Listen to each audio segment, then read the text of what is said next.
Hello everyone, welcome to flowindata channel, and today I'm going to show you how to delete file using PHP file like text file, image file, etc. Okay, so here you can see I have an image folder, and inside of this there is abc.png image file. So I'm going to show you how to delete it. Okay, so to delete a file in PHP is very easy, but remember, once deleted it can't be recovered. So let's see how we do it. Okay, so first of all I'm going to make a variable this file, and I'm going to put the file name and folder name here. So image is the folder name and abc.png is our file which should be deleted. Okay, so this is actually the path, you can see.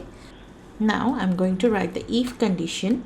Okay, so if not on link, if not deleted by any case, like file is not found, etc., you just need to write on link. Okay, it will delete the file. So on link function, and inside of this you need to write the file name, that is this file. It holds this variable holds this path, yes, the file name. So I'm going to echo if it is not deleted with an error. So I'm going to write the file is not deleted due to some error, like that. Okay, and after that else the file is deleted.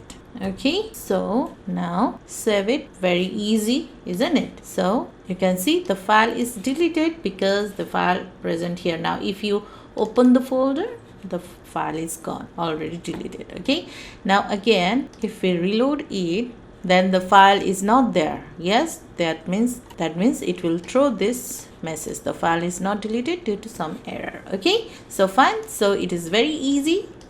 Just you need to put this on link function and the file name with path, or if it is not in any folder, then you can just write the name of the file. Okay, so thank you for watching this video. See you in our next video. Thank you.